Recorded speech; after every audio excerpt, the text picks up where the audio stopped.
Hello and welcome back to another Torchwood Big Finish audio drama review. In today's review, I'm taking a look at the September 2025 instalment of the Torchwood main range entitled Salvage. This episode is written by David-Lloyd, of course Torchwood's very own Ianto Jones, but this story doesn't feature Ianto. It instead features the return of the wonderful SUV, voiced by Gareth, alongside brother and sister Esther and Cody, as they escape for a new life. This release is available to order now on the Big Finish website on both physical CD and digital download, and before we get into the details, as always, Torchwood contains adult material, making this release not suitable for younger listeners. The cover art for this one is really intriguing. We have the knackered looking SUV and lots of references to Torchwood and Doctor Who history. It's very fun, but it doesn't really reveal too much about what this story is about, and I have to say, once I listened to this one, I was constantly thinking about it, and I decided to listen to it again, and I found it so enjoyable. So in June 2024, a photo of the Torchwood SUV prop, the actual vehicle, was uploaded to Twitter. Having sold at auction for around 18 grand in 2010,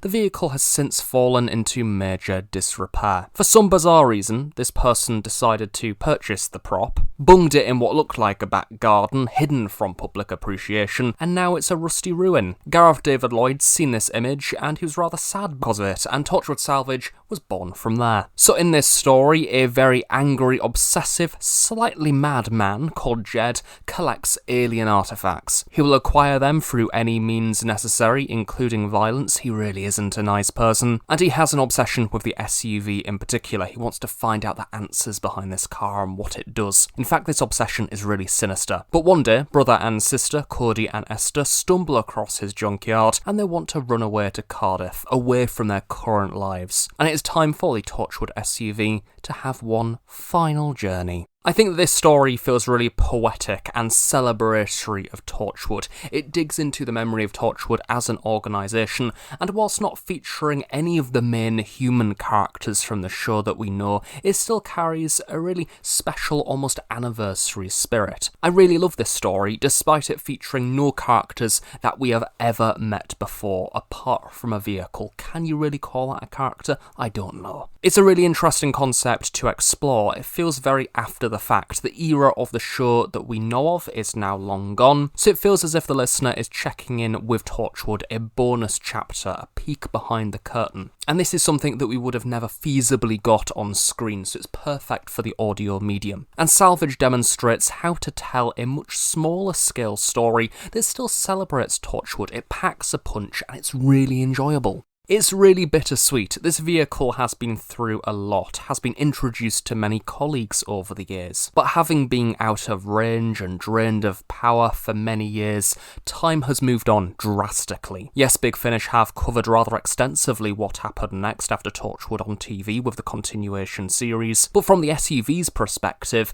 it's still 2009 and he's been left behind. I've never been one for cars, but somehow I did indeed feel sympathy for this particular car. It's like an alien version of Brum. Of course, Torchwood being Torchwood, it's going to be rough around the edges. There are remnants of the past within this junkyard, with classified objects discarded and uncared for. Torchwood was problematic as an organisation when it was fully operational, so you can't exactly expect the clean-up to be squeaky clean. There is something that feels very real about this story, much like the objects that have been left behind. The people in Salvage are imperfect, troubled. The cover art for this release, whilst gorgeous, could also be mistaken as being very much a fan service romp. But it isn't. Esther and Cody take centre stage and they absolutely shine. As well as writing this story, David-Lloyd really embraces the role of the SUV, previously performed in another Torchwood main range story by Nigel Havers. The computer is confused, clinging onto voices that it once knew. It's an AI with humour and sarcasm, feeding off the operators who came before, which lead to some really lovely, funny moments as they try to use slang and lots of swearing. As with many of David-Lloyd's scripts, there is lots of small references and nods which demonstrate a clear understanding of this story's placement within the Torchwood timeline and the wider Torchwood world. So as with many of Gareth's stories, this episode really has that sense of place. The SUV was once this operational mobile office. Its personality has been shaped by previous experiences, and I think the performance really makes that clear. So from a confidentiality and security side of things, the SUV isn't blurting out many Torchwood secrets, but you still absolutely get that sense of this highly advanced alien technology and lots going on beneath the surface. It wants to say more, but it doesn't. And this alien technology is being operated by teenagers, which is rather enjoyable to hear Esther and Cody trying to problem solve, trying to figure out what this vehicle does in a very reckless, funny way, driving a car despite neither of them having an actual driving license. And one thing that I really took from this story is Gareth has such a great knack of writing contemporary vernacular. The dialogue that Esther and Cody have especially, and the way this rubs off onto the SUV, the little mannerisms like slay and famalam, and the casual but kind, almost affectionate use of strong language feels incredibly realistic. Gareth is not one of those writers who is attempting to get with the current generation and feel modern with its lingo, and as a result, failing miserably to the point it's embarrassing. It's impressive how well this story hits the nail on the head, and instantly, this makes Esther and Cody feel so real. So Cody is on the spectrum. He has his comfort sci-fi show that he listens to, he wears headphones to escape from the world and feel safe, he can get quite overwhelmed. Esther is his older sister, his carer, as they bounce from home to home, as they have been in foster care, they've had this troubled past, and their bond is definitely under strain at points, but it is still undeniably strong. Gareth has approached Cody in a very real, refreshing way.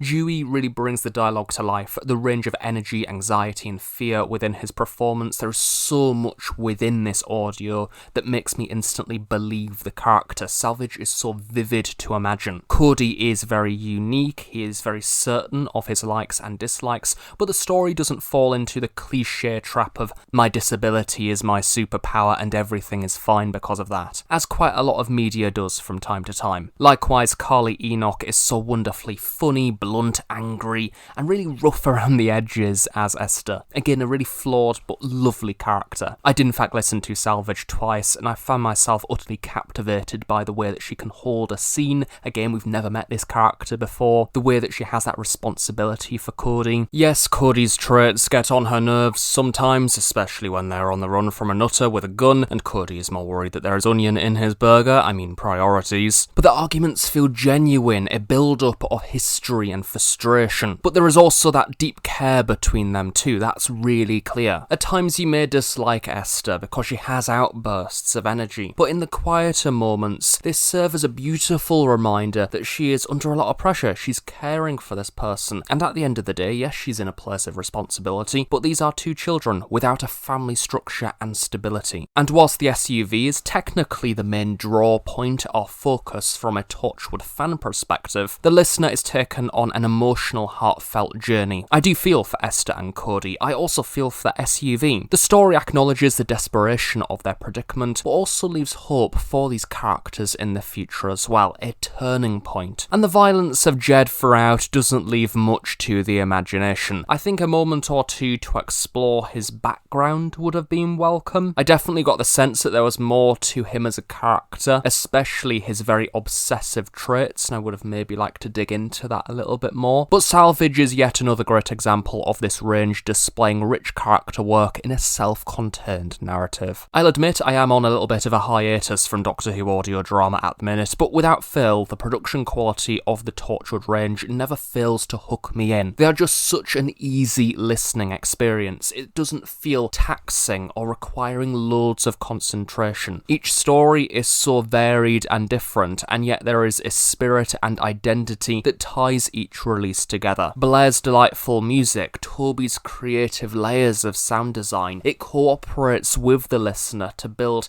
a picture, and as always, I find myself recommending this range to anyone who wants to experience high quality audio drama and the potential that this format offers. Torchwood Salvage is a thoroughly enjoyable tale from Gareth with a depth and humour that I really appreciate. It's bold, ventures into new territory, but I find myself absolutely believing this world, rooting for the characters, as much as they both bully and love each other. It's an outstandingly creative script and another perfect example of why I absolutely adore this range. So there we go, that is Torchwood Salvage by Gareth David David-Lloyd. I really love this one. I definitely recommend checking it out, especially if you're a fan of Torchwood or want to hear something new from the audio medium, especially if you're feeling a little bit of Doctor Who fatigue at the minute. And this is the range for you. It's where I seek solace, most certainly. So thank you very much for watching this review. I really hope you have enjoyed it. Do of course stay tuned on The Host Productions for regular reviews of the latest Big Finish audio drama releases. Have a nice day. I shall see you all next time.